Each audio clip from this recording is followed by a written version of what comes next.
You want to be able to evaluate, what is this certification going to do for me? The value of a cert comes in you actually understanding the material so you can then go apply it.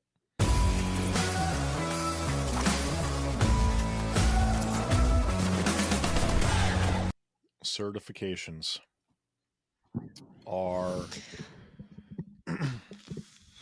They're a racket. They're a racket, and you should give them away for free. Because a piece of paper doesn't matter. Never mind the fact that licenses, which confer the ability and certify the competency of an individual in a knowledge domain, exist to screen enthusiasts and people that don't know what the fuck they're talking about from the people that should ideally conceptually understand the subject matter. So anyone that says a certification is dumb in terms of principally is dumb,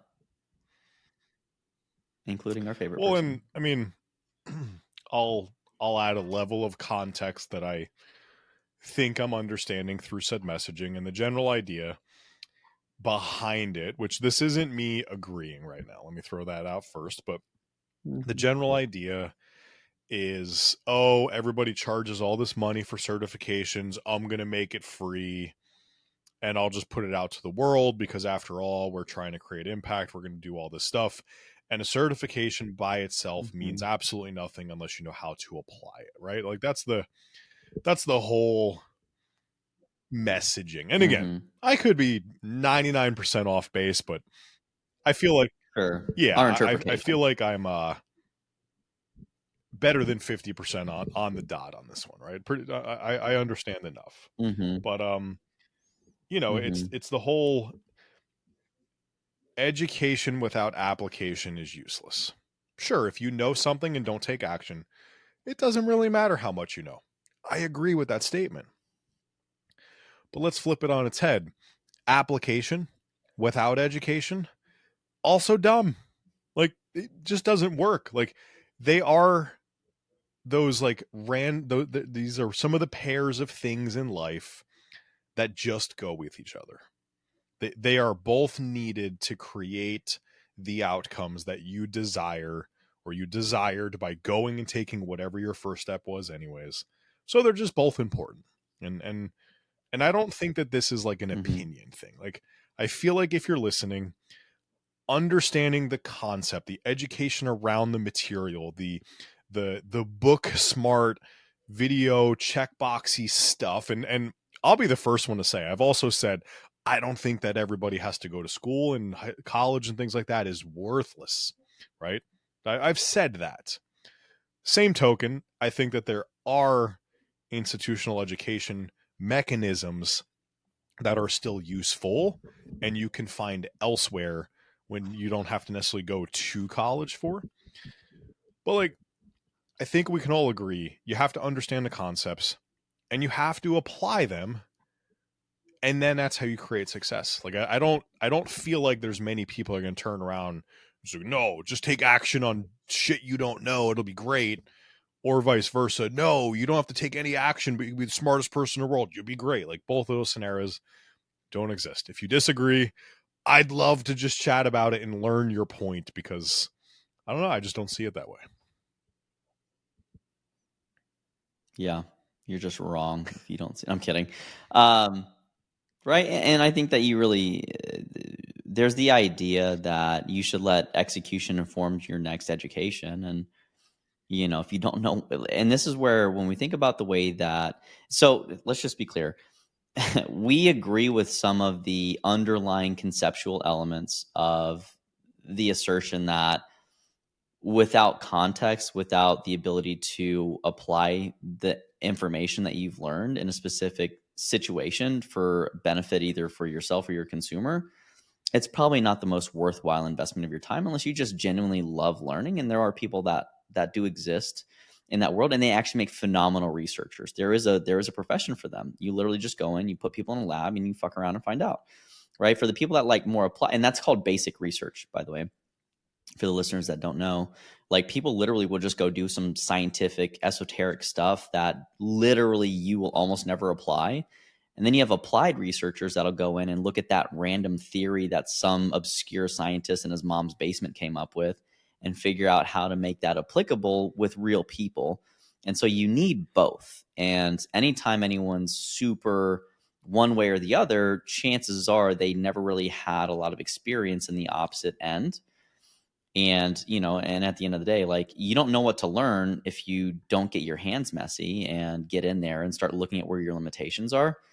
Nor will you ever be able to get your hands dirty if you always think, and we see this a lot with new coaches, the imposter phenomena is that I have to be better. I have to learn more. I have to learn how to solve every problem before I even take the first client on and take some money from someone. But then, you find out that you have this beautiful, elaborate system and you have this wonderful life. And then it's like life plans when you're a teenager, right? You have your entire life planned out and then you get punched in the face and then life takes a sharp left turn and then a sharp right turn and then, 2 more right turns and eventually you're turning left. If you followed that, congratulations, because I We're still didn't. going straight But, after all that. my point is, yeah, hang on. So you left, right, which is back to straight, and then 2 more lefts, and then 2 more rights, right, right. So you're going No, and then a backwards, left at the end of it. right, Yeah. and then a left at the end of it. Yeah. So you're going to the right. My point being is that you need to know what to pay attention to, and everything else. If you're worried about getting a doctorate when you don't even have a bachelor's or a high school education, which is kind of funny when you think about people that want to go to medical school and they're in high school and they're like structuring their entire life around it. And then how many people do you know that all of a sudden they don't make it that far and they change their major or they drop out of, a law school program or whatever it is. So point being is that they didn't stop living life and they didn't stop taking action in the other areas professionally. They just kind of changed course. And that's where execution and application of taking that information and making it useful for yourself or someone else is really the baseline of that. And there are certain things that you want to look for when you're looking for certifications. And generally speaking, most consumers will fall prey to a lot of the marketing strategies and tactics for different educational bodies that may or may not actually be what they need. So we'll dive into that a little bit today's episode of the Beyond the Pump podcast, where we talk about the business of fishing and hunting. So I just wanted to try it. It didn't feel good. Where we talk about the business of fitness and nutrition. But anyways, yeah, Steve. So what are your thoughts on certification and monetizing education? And I think I'd like to throw this out there, like out of the gates, unless it's like very newly discovered. So information that is super new. And I think every industry probably has a different timeline of what super new is. But let's say like months, okay, just for a baseline. And Andrew, you probably could give me here's a good way to think about that. But education, paid for education, you're generally speaking paying for the delivery mechanisms at hand. You're paying for structure and you're paying for outcomes. That's why you pay for some type of coursework. Now, here's the biggest thing. So many of us have gone out and bought these online education e-bundles and everything like that, me included. And you've either never started or almost never finished. How many of them? And you start to go down this road of, oh, well, I didn't finish the last one. I'm not going to do this one, blah, blah, blah, blah, blah. I don't want to pay for it. And you know what? Frankly, you're 100% right. You suck. You bought something and you never actually took action. But, giant asterisks here, the reason you didn't take action was because that online info education thing was almost intentionally designed for you to never actually consume it. And they built it around the general idea that it was going to be super marketable. It doesn't mean that the information in there is bad. It doesn't mean that the information in there can't help you solve the problem. It doesn't mean anything negative about what's contained in there. It also doesn't guarantee that it is good either. Like it might be complete crap, but you have no idea what's going on in there because you never actually went and you did the thing. You never started, you never kept going, and you never finished. Now, here's the reality. You paid money to access education. Chances are, especially with AI, you can go to Google or any of the AI platforms out there and learn the exact same thing you paid somebody for. What'd you pay for? Well, you paid for somebody else to basically put all of the stuff into a box and hand it to you so it could be, in theory, easier for you to consume. Therefore, again, asterisks, almost guaranteeing you acquire the concept that you wanted. Again, guaranteeing would be under the assumption that the general idea is it's good. Who knows? You're going to learn something through there, bad or good, who knows? So, what do I mean by all that? You can go to the store and you can buy a book and you can read the book. After you buy the book, you can then also go onto an app and buy an audiobook. Both of those cost a different amount of money. Why would you pay for it twice? Because the information is delivered to you in a different fashion, one of which you might be more likely to actually get through. I will get through an audiobook, I don't know, some number of times faster and more often than a book that you have to read, just because. I think I've read cover to cover like 3 books in my life, where audiobooks I've gotten a solid 30. So on that math, 10 5x to be times. specific. But 5x speed. 10x all speed. all Holy all of shit. that to say, information is valuable based upon the consumption and the time saved that you don't have to go in and actually kind of figure it out. Like, we can all agree, algebra in high school, you can learn that by going online and doing the work for a high schooler. But how many high school kids do you know are going to log into Google every single day, know what question to ask, learn the concept, train themselves on it, test them and grade themselves to see where they've still failed, and dive into those components further and repeat that process every single day for an entire school year? Not many. So it's not necessarily about, call it the info, it's about the delivery and the mechanisms of the info that matter.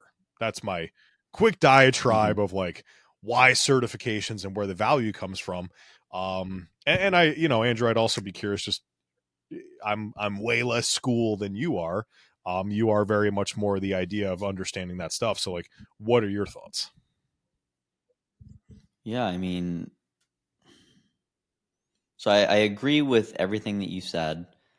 And to put an academic spin on it for everyone that's wondering, like, well, because you'll find that there's 2 camps. There's people that will argue until the cows come home that traditional education is important. I would say that the most important thing while you're younger is the ability to learn.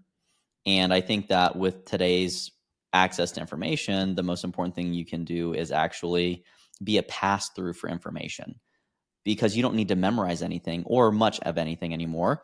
The problem becomes is if you're a pass through, you have no foundational bucket to like fish from, meaning you don't have a solid enough understanding of a lot of the basic principles for you to then make a lot of decisions on how to change something. And that is really the value of a professional, is they know the different use cases for everything. So there's something called Bloom's taxonomy, which is a layer of how to value education. Like, when you think about the easiest thing to do, it's memorization. What's the capital of France? Munich.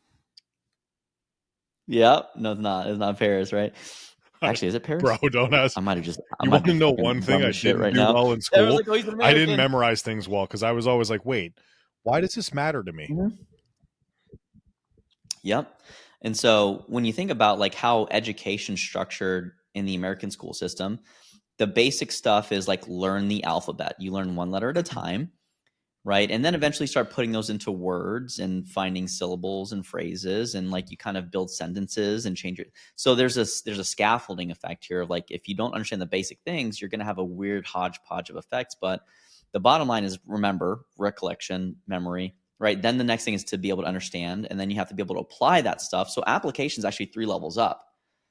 And so when you think about it, people are like, oh, certifications, which, by the way, the nature of a certification is to say, hey, this individual has proven that they are competent in these specific knowledge domains. So, for instance, in a nutritional certification, you should be baseline competent by the time you finish that in basic nutritional science, and in the coaching aspect of applying that nutritional science would be like the next level up. So once you can do those 3 things, those are what we would usually look at in most people's learning curve looks like. And that's where, going through high school, you're expected to learn how to do those 3 things: memorize, understand, and apply. But then you start getting into college, which is where they start to teach a little bit more of a robust ability to like analyze information. So you're no longer just taking it for its word and using it in the way that someone shows you. If you're a person that's building houses, Someone shows you how to use a hammer and that's all you use it for. You never use it as a pry bar. You never use it for like weird shit that maybe use it as a screwdriver because you don't have one. There's a lot of different use cases for that. But you start getting into the analysis, and that's where a lot of people cap out, is that they start to think critically. And so when we talk about being able to think critically, you need to be able to take some time, sit back for a second, and reconcile information of what is everyone saying? Is it true? And does it apply in this context? And then that's what coaches realistically should be doing whenever they're weighing out this certification. This person's telling me I'm going to make $10,000 a month by doing this business coaching program, right? So let me think about that for a second. How does that compare to the industry average? It like 120K per year is like almost, well, 54K is the average online coaching salary for a health coach. So it's over double. Right? So 100K is like, oh yeah, that's a no-brainer. And that would be a symptom of analysis. But then you go up into level 5, which is evaluation. And then level 6, which is the top and the pinnacle of the little pyramid here, is actually the ability to create something new. But it's interesting because now what we're finding in our online coaching space is that a lot of people understand how to apply stuff. So they memorize stuff, they understand some of the basic principles, and they can apply it. The problem is, yeah, that's it. That's all you need, right? That's worth $7,500 a month, and it's maybe a free YouTube certification. Or, right, but the person that wrote the course didn't evaluate it, didn't look at how does this stack up? Are we doing the things that we're promising? Are we delivering on our promises? Do we even care what the outcomes are? Which, by the way, when I was running an online education company, we discovered that only 9% of people complete an unsupervised, unsupported online education track. So congratulations, this person's going to put up a certification for free and no one's going to use it anyway. So it's not like it's one really out of change 11 anything. Actually passed. One out of 11 people will finish it. And those people are the same people that are New Year's resolutioners that will tackle their goals, because we know that it's roughly the same percentage of people that finish their New Year's resolutions. So there's something about being supported in that, which is the other, like when you think about three-dimensionally, the education is important. The information is important, right? It creates a foundation for application. Your ability to apply that information is then the next most important thing. But your ability to evaluate and analyze are the things that most people that are writing courses will miss, right? But then they start creating something without taking the time to understand when this is appropriate, when it's not, who is this for? And if you want to take your ability to identify your ideal client avatar or your ideal client profile, or basically your target demographic, whatever you want to call it, you're going to need to go through those things. But if you can't justify a position or a decision, again, like I wouldn't purchase that thing. So all that to say is, like, for people that are new to the health and fitness and nutrition coaching industry, coaching psychology, whatever it is, you want to be able to evaluate, what is this certification going to do for me? And has this worked for more people than not in the last whatever number of people that have purchased it? If you ask an organization that and they can't answer you with concrete numbers, which, by the way, this is one of my biggest beefs with the online certification industry in general, education at all, is that they're not transparent. They're not forthcoming with, hey, our certification, like 1,000 people bought our certification, 500 people finished it. And of those 500 people, this is the average salary expectation leaving that. Like, those would be the things that I would respect an organization for. NASM doesn't do it. ISSA doesn't do it. NCI doesn't do it. There's a lot of these organizations. PN doesn't do it. And so you're left as a consumer wondering, I'm going to give this company anywhere from $500 to $10,000. What's the ROI? And then they just marketing hype over the details that actually matter. And that's why some of these companies have historically hemorrhaged and struggled. And that's why online education in general today is struggling, because people aren't taking the time to understand the consumer's pain points outside the initial, hey, let's just create this thing. It's an organization of information that we think matters. And they don't test it and they don't change things based upon that. And so that's what we do here at Empowered You and Beyond the Pump, is we actually take the time to evaluate those things. We're very transparent with our learning outcomes, and we have a huge data set of over 25,000 coaches that we've literally built the way we deliver things for. So anyways, soapbox. Hope that answers your question, Steve. It does. It's but again, and just to put a bow on our soapboxes here real quick, the value of a cert comes in you actually understanding the material so you can then go apply it. Yes. And if you Mm-hmm. are more confident Mm-hmm. in understanding the material, which means not only did you read it, but you read it to comprehend, or not only did you watch the videos, but you watched the videos to comprehend. You actually had some skill checks, tests, quizzes, whatever you want to call it, to make sure, like, oh, do I need to re-go back and look at something? And it's not a, oh my God, I hate this thing. The reality is those things are built to make sure you're getting what you paid. Like some people, I hate this, or Mm-hmm. I'm just going to skim through it and I'll figure it out. Like, you're cheating yourself. Just throwing that out there. You're cheating yourself. Yeah, you're gonna So, struggle. and You're gonna like, you want struggle. to talk about a great way to walk into building actual imposter syndrome? Do exactly that. If you want to ensure that you're not sure about what the hell to do and how to deliver results, do Yep. that exact thing. But like, even final exams and just going through the final quiz or whatever it is, those things are there, or they should be there, to make sure that you understand the concepts that you were supposed to be taught. Instead of, are you good Mm-hmm. enough to pass? We should look at it is, was this program good enough to teach me what it promised it was going to teach me? Everybody learns differently. It's hard. Visual, right? People see things. You might want to read the words. Some people are super kinesthetic. Like for me to just watch a video or read something and learn, very hard. But I'm like very few in the world that is like, I need to touch and do in order to understand, right? So imagine me buying courses online and how successful I am at it. Well, it takes me a lot of effort to be able to do it. So just think about those waypoints, those measurements of success as really, did this course deliver? Mm-hmm. Did this cert deliver on what it promised? Now, Yeah. on the other side of things, if they don't have that stuff, cool. There's some information there, but like, if there was Mm-hmm. no checkbox or anything on the end of it, and it's just like, yeah, whatever, here it is. I never updated, or it's been years since I have updated it. I mean, you got Mm-hmm. to kind of wonder, did it uphold the promise that was made to you? Did you learn something out of it? Probably. All of us can go and quickly get a, here's how many grams of protein per kilogram that I need to deliver to somebody on average, or one of these things. But guess how many clients are on average? You know why there's an average?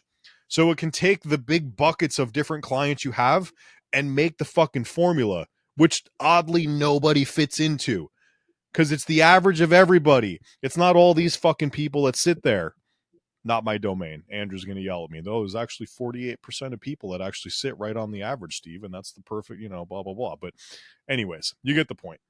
You're 65. paying for this company, this thing, to ensure you actually developed some of those base level skills so you can then go learn how to apply it. Because guess what? If you can't apply it, it doesn't matter. But if you don't know it, Mm-hmm. guess what? You're also not going to be able to do? Fucking apply it. So I soapbox. Yeah. That was supposed to be like Yeah. a minute, and it turned into 7-minute soapbox again. Sorry, guys. I'm passionate about this.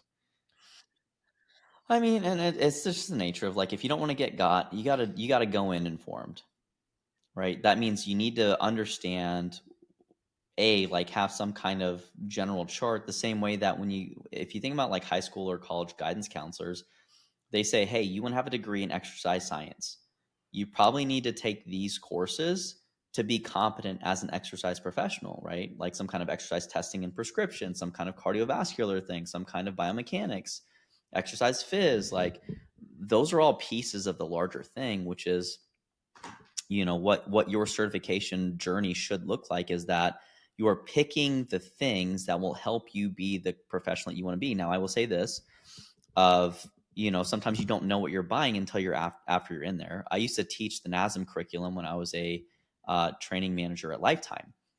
And after I taught it the first time, I'm sitting there like, what the fuck is this? And they used to have a program called Lifetime Academy. So we teach the CPT, we would teach these corrective exercise, and we would teach the performance enhancement stuff. Right? None of that shit was relevant, or particularly in the CPT specifically, helpful.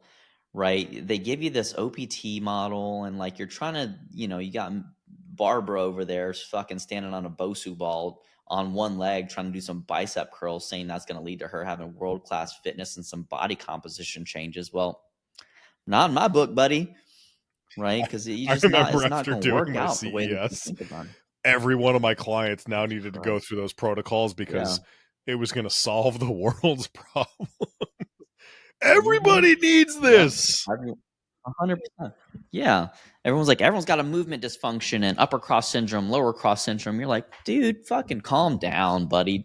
There's something to be said around movement quality, but like we find that asymmetry, which is what I did my thesis on in grad school, was we actually found that your asymmetry was not predictive of your performance. So like now imagine taking a high performing athlete, and we looked at Division II college basketball players, but like there were pretty substantive asymmetries, and their performance, it was not predictive of specifically counter movement jump or force production or legs. And so now you're starting to think like, okay, well, why am I going to spend all this time working on something that's not going to directly contribute to performance? Now, I will say there's other things to consider in that, but by and large, you want to make sure that you're getting the thing that's going to help you inform yourself inside of a larger comprehensive picture. If you want to work in clinical populations, so let that be the framing for how you pick your certifications. If you want to work in the clinical setting, I'd probably go with the American College of Sports Medicine track, right? They have a great exercise physiologist thing.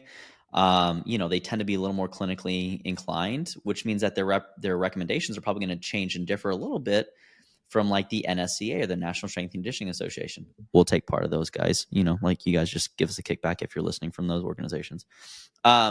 But like those are two ones that I stand by because they do contribute directly to academic research. They actually have research journals, and when you consider them versus like a Joe Schmo, I'm not saying NASM's terrible, guys. I'm saying it's just not my cup of tea. Nor does it really help the populations I've worked with, which are generally speaking going to be like people with more of a performance orientation.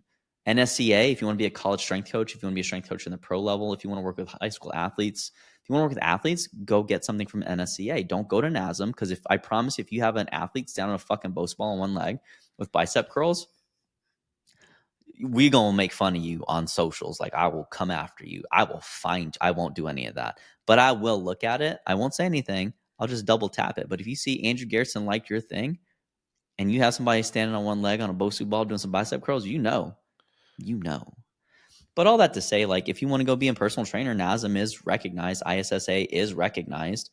Are they the things that are going to give you the best results for your clients? Depends on how you use it. But remember, you're just memorizing basic facts at the CPT level. Sets, reps, acute variables, like long-term variables. That's really all you're doing. And you're learning different exercises, different ways, different movement planes. Like, once you do that, then maybe you start getting into biomechanics. But people are like, well, how many degrees of flexion should the hip external rotation have? You're like, don't even worry about that. You need to get through your first 10 clients first and like help them lose some belly fat. And then you start adding the other things on top. But consider the organization, consider what industries what subsectors they're more well received in, and then use that. If you want to go and work in a hospital setting, I would probably go get like a PN2 versus a NASM CNC, certified nutrition coach, right? If you go to a hospital setting, don't get an NCI one. Generally speaking, like that's not going to be something that's as prominent, which means it's going to be less well received by bigger organizations that care more about the credibility, because a lot of people have bought it. So NASM, ISSA, not the most credible from an outcome perspective or a learning curriculum perspective as of when I looked like 7 years ago. But they are so cheap and widely accessible that now people know their name, and that's kind of why they're well received inside of these large organizations like Lifetime and whatever else. Yeah, So it comes hot down a kick. to spending your time and likely your money on the thing that is going to help you achieve what you care about achieving, which is hard because Yep. everybody is out there positioning their stuff as the Yeah. ever bearing the best way possible to go solve all of the components of the world's issues and missions. Like, you need to make sure you understand people who go through this what result do they tend to achieve outside of this? And is that going to help you with Mm-hmm. your thing? And if it is, then you should go do that thing all day long. Yeah. And because something is $5, $50, $500, or 5,000, generally speaking, doesn't necessarily mean that the information is going to be, call it, better or worse. There are going to absolutely be differences. But just because something's more expensive doesn't mean it's better than the thing that's less expensive. Like I said earlier, most certifications contain information that you can get and teach yourself for free if you're willing to put the time and effort in on the internet, especially with AI today. Mm-hmm.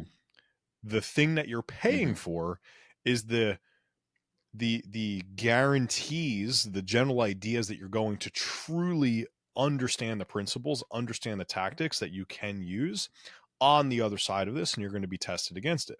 If something is free, it might be good. It might be. If something is $50,000, it also might be good. But I'm not going to tell you one is better than the other. You need to figure out, is that thing going to actually help you get you to where you want to go? Right? So I'll tell you. so I'll tell just you. think about that stuff. And it's, you just have to pay attention. Like, when you think of the actual intrinsic value of a certification, it is that piece of paper, but that piece of paper states, like you said, Andrew, that it means you understand the concepts. There is absolutely a gap in what has to happen, and you have to put it into practice. And somebody who's going to turn around and say, hey, my course is the best thing that's ever happened to application, and you're going to do great, they may or may not be lying or telling the truth. I don't know. I'm not sure who you're talking to. But here's what I can guarantee is going to happen. If you go out and find 5 to 10 people to work with after the first set of certifications or certification that you get, you will start to understand where you need to go put more time, effort, and energy. Here's what happens on the internet. Super easy to turn around and say, you did this, you have that, you have this knowledge. You don't know how to get a client, but let me teach you, give me 10 grand. And in your mind, perceived value of getting new business really, really high. So let me go learn that. Guess what? That information's also available on Google or in AI. That's the crazy thing. Now, the hard part is, and here's where most people, like, for example, my wife has a very hard time leveraging AI because she's just not a great question asker. She wasn't given that gift. For me, I am probably too inquisitive. I could have asked one question, but I'm going to ask 41 because why not? And let me figure that out. But if you go down that road and you start to ask the questions, you will start to find the answers that you need.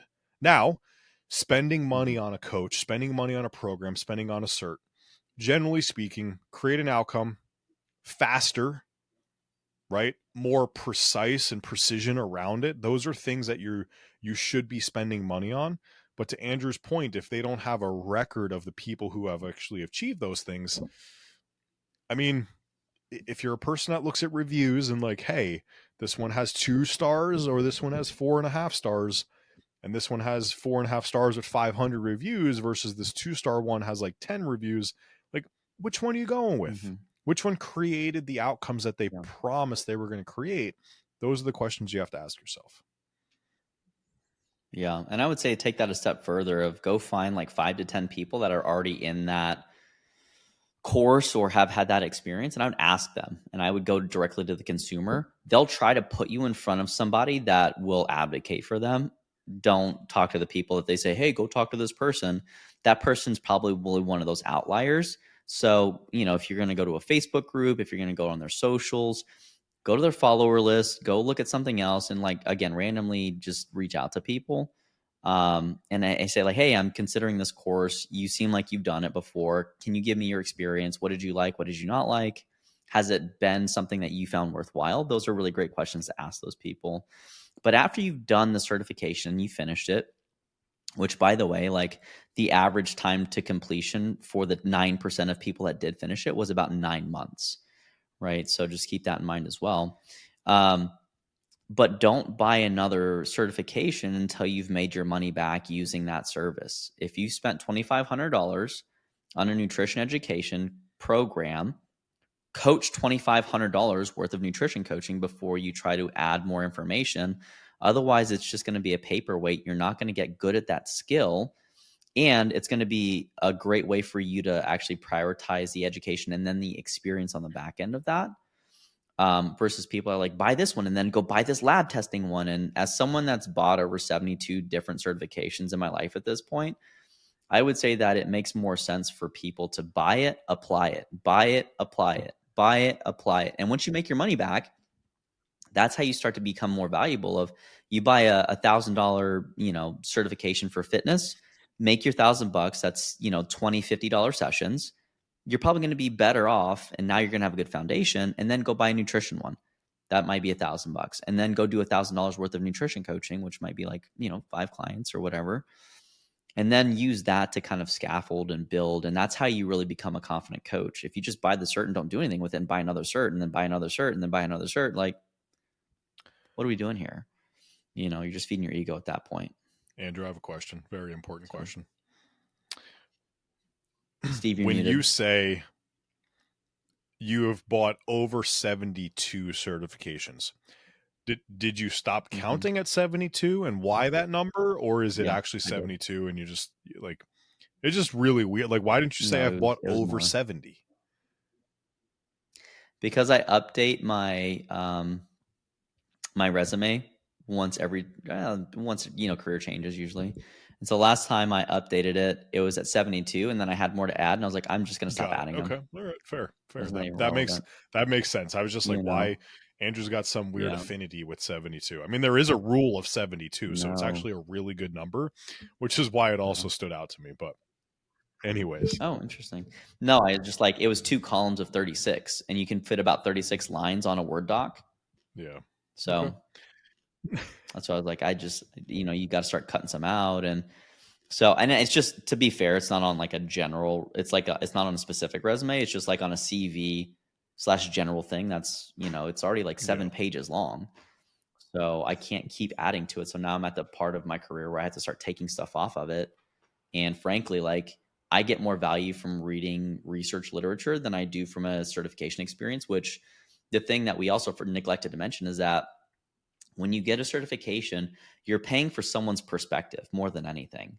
The information itself is like sets and reps, but okay, well, then this is why tempo matters during this thing and in this use case. And like, so that's why you say you're paying for people's perspective. So if you're going to work in a clinical setting, go get a clinical perspective. If you're going to work in a strength and conditioning setting, go get a strength and conditioning perspective. If you're going to work as a PT, go get a PT perspective. Just, make sure that you're understanding that you're going to be buying education that's intended for a track or a specific population. So your target demographic should help you figure out what track you want to go down. If you work with a lot of elderly geriatric, like, do you need a performance enhancement specialist certification? No, you should probably go get a silver sneakers thing. You should probably go get some, some anti-aging stuff or whatever, and Zumba, right? Like some mobility stuff.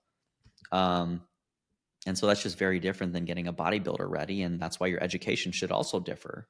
But, just keep that in the back of your head when you're trying to figure out what you're going to spend your money on. And I think the last thing I'll throw out here is, again, there is plenty of valuable free education, and there's plenty of valuable paid for education just across the board. Mm-hmm. The thing that I would caution people against is it economically makes sense that the things that you pay for offer more from a fulfillment, create the outcomes, and put some parenthesis guarantee around the idea that you come out the other side with the knowledge that you've invested your time in acquiring and learning. If you do it 100%. If you do it, caveat. If there's free things and you actually get it done and you go through and you take diligent notes and whatever, you can also achieve great knowledge, like learning, retention, all of those things. But there's usually more resources available to help with that stuff. So if you are not part of the average population where 9% of people will actually get the thing done over the course of 9 months. So in other words, If you're going to go invest any level of time and commit to this thing and give somebody your contact information, do you want a 9% chance of getting to the end? And is that 9% chance of getting to the end in 9 months the worthwhile thing to you? Or would you rather spend 100 or 500 bucks and maybe move that 9% to like 80 or 90%? And that's not a random number. Those are literal ranges that actually have been proven by things that we've done before, and move it from a 9-month thing to more like a 3 to 4 month thing. Right? So, do you want to spend 100 to 500 bucks more to 10x your odds of finishing and cut the time it takes to finish in at least half? That's the question. And if you don't, go do the free thing. And we'll see you on the other side of the free thing so we can help you. Joking, but not joking. Well, I mean, yeah, just read a book. Honestly, Alan Aragon's like flexible dieting book, it's a phenomenal resource for people to start to gain some understanding. It won't necessarily help you apply that, although it's pretty good. Like it's one of the better resources, I would say free resources. And it's not free, obviously. It's like, but you consider like 20, 30 bucks to support that. And like, it'll get you pretty good versus like the book Power Eating or like a textbook somewhere. Like there's just, it's hard to find a colloquial book written by a professional that has research background, but is digestible like that. I would say that, so that's a good one, flexible dieting. A fitness book, I think that Ultimate MMA Conditioning by Joel, I can't remember his last name. That's a really good book on energy system training. I think that that's really helpful as a primer. Like honestly, I don't, Mark Ripeto's Practical Programming is a great one for strength training. Like those are good resources for you to build a foundational understanding on versus like, here's the carnivore diet and it works and autophagy and like all the other shit that I would consider not foundational nutritional science. And when you start adding advanced concepts before you learn the basics, you're going to get fucked up, right? Because you're not going to have a good way to evaluate it, the advanced information, the new information against what we know traditionally works. You go to any nutrition certification, they're going to talk about protein, carbs, and fats. They're going to talk about micronutrients. They're going to talk about macronutrients. As we think through this and as we kind of talk through it, a lot of information out there, free or paid for. Yep. Understand what you should actually be getting by committing your time first. What is more valuable than your money? It's your time. Okay. So I'm throwing that out there. Yep. Just because it's free doesn't mean it's actually free. Because I guarantee you, no matter what, you have to invest time to get to the other side. Just because you give your email address and your name and your phone number doesn't mean you now have the knowledge. Mm-hmm. But I also guarantee you now you're going to have somebody saying, hey, buy my next thing, which fantastic. We do the same exact thing. We're going to give you this free thing. So you give us your information so I can then try to sell you the next thing in line. And hopefully you found a lot of value in the free thing. So you say, yeah, it makes sense to buy the next thing. Yeah. For us, the next thing we're selling you is $60. It's like really dumb. Like, yeah, you should spend $15 a week to help ensure you're a better coach and run a better business. Makes sense. Super. From people that actually coach. Like that's the whole thing too. So, but just pay attention to that stuff. There is an investment always. The stuff that you pay for should have some form of support behind it. If you historically have bought stuff, finished it, been able to apply it on the other side and monetize it, and you know it like the back of your hand, then you should go find the free stuff to do it. But if you don't check all those boxes off and it's not in a time frame that's appropriate for you, you should probably go find something that's going to support you in getting to the end and whatever the outcome that you're looking for is. So yeah. Well, and last thing from my end is that if you're kind of skeptical on something, honestly, I would probably invest in a mentor because they'll cut through a lot of noise and they'll give you the most contextualized information versus a system that was created for, dozens and hundreds and thousands of people, which is what a certification is like, this is what we know to be true in general. Whereas in like, hiring Steve as a business mentor or hiring me as a coaching mentor, like those are things that will give you exactly what you need based upon what you tell us you're looking for and based upon the unique situation that you find yourself in. So that is another option. You got books, you got courses, certifications, you got mentors. Just make sure that, again, like you do your due diligence prior to purchasing anything. If you're worried about resources and you're a little tight on that, go talk to some people that have worked with those individuals or those courses and organizations and that'll really help you make sure that you protect your investments. Well, we appreciate you guys spending time with us today. If you are not yet subscribed, go push that button, like the video, throw some comments down if you want to learn about something else. But thanks for listening to Beyond the Pump, where we break down the business of fitness and nutrition. We'll see you next time.